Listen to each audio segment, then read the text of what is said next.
Here's the part most investors don't know. Banks trust investments more than your income, and they'll lend against them faster than any real estate loan that you've ever done.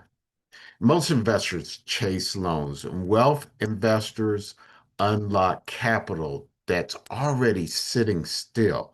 Now, today I'm going to show you a financial tool that acts like a financial crowbar. It pries cash out of your portfolio without selling a single asset in this car called a margin loan.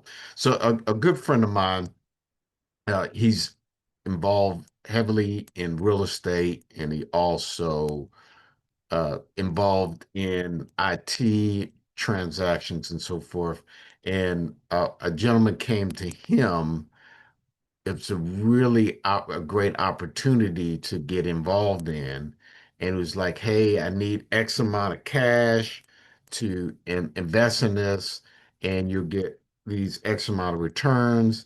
And he really wanted to get involved, but unfortunately, he wasn't very liquid.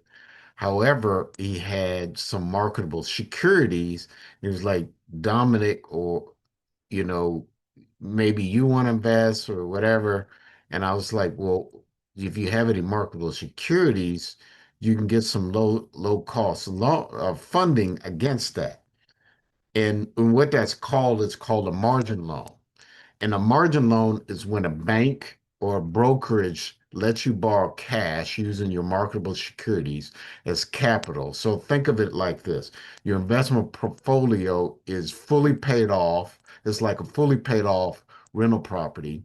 And a margin loan is that HELOC that you never knew that you had. You still own the assets.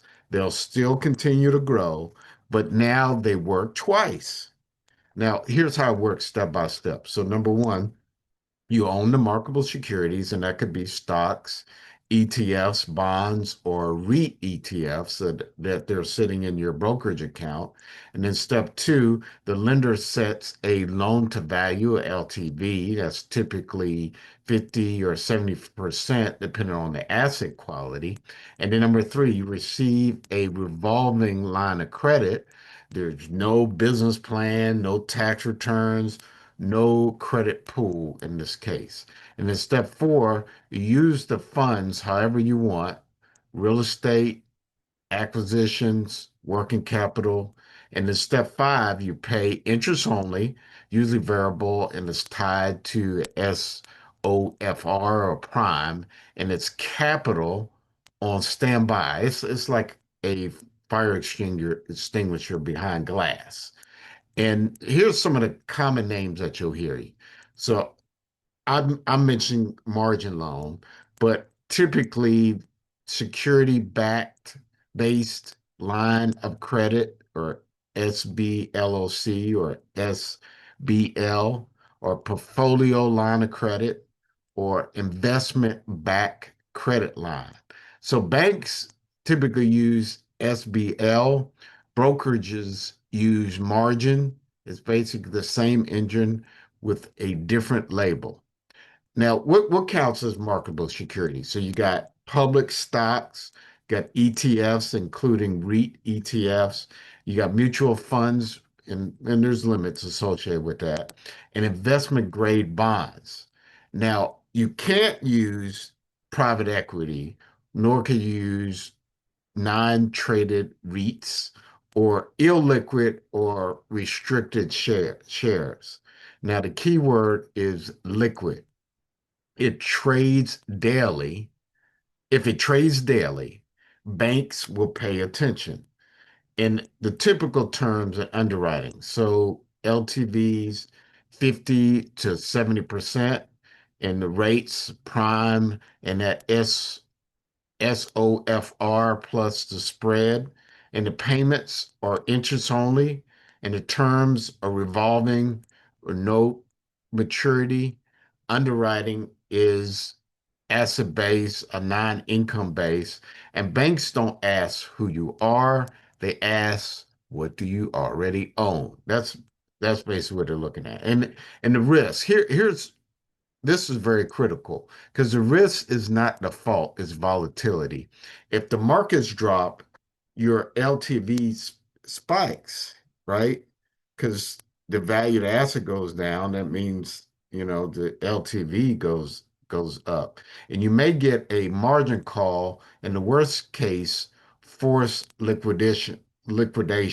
Now, this is not a long-term debt situation. It's a short-term controlled capital. It's like a scalpel, not a sledgehammer. And why high net worth investors use it? They avoid selling assets, no capital gains. They speed up cheap, speed beats cheap money, right? And flexible use of funds and minimum underwriting friction, and avoid selling assets. A lot of people use it as a tax advantage play. Now, to them, margin loans are dry powder with a pulse. And so here's some of the common uses beyond real estate. So, business acquisitions, purchase order, financing gap, a contract mobilization, bridge capital, liquidity during timing gaps. And the three ways real estate investors and developers use it: for earnest money deposit, the EMD. Margin loans will let you lock the deal up fast, win competitive contracts, avoid bringing in partners too early, and you're buying time, in this case, not the property. And that number two, pre-development and de-risk. Use the margin capital for feasibility studies, zoning and entitlements, environmental and surveys, and banks won't fund this, but they'll require it. And this turns ideas into bankable projects. Number three, replace bad money. Uh, Temporarily replace hard money, expensive bridge loans, dilutive LP capital, and then refinance once you're stabilized, because margin loans will protect equity when timing matters. So the biggest mistake investors make using leverage is using the wrong leverage at the wrong time. So a margin loan doesn't replace real estate debt, it sets it up. If you want to see how this fits into your capital stack, your next acquisition or working capital needs, definitely follow us for more information, or this is exactly what we do to help clients structure.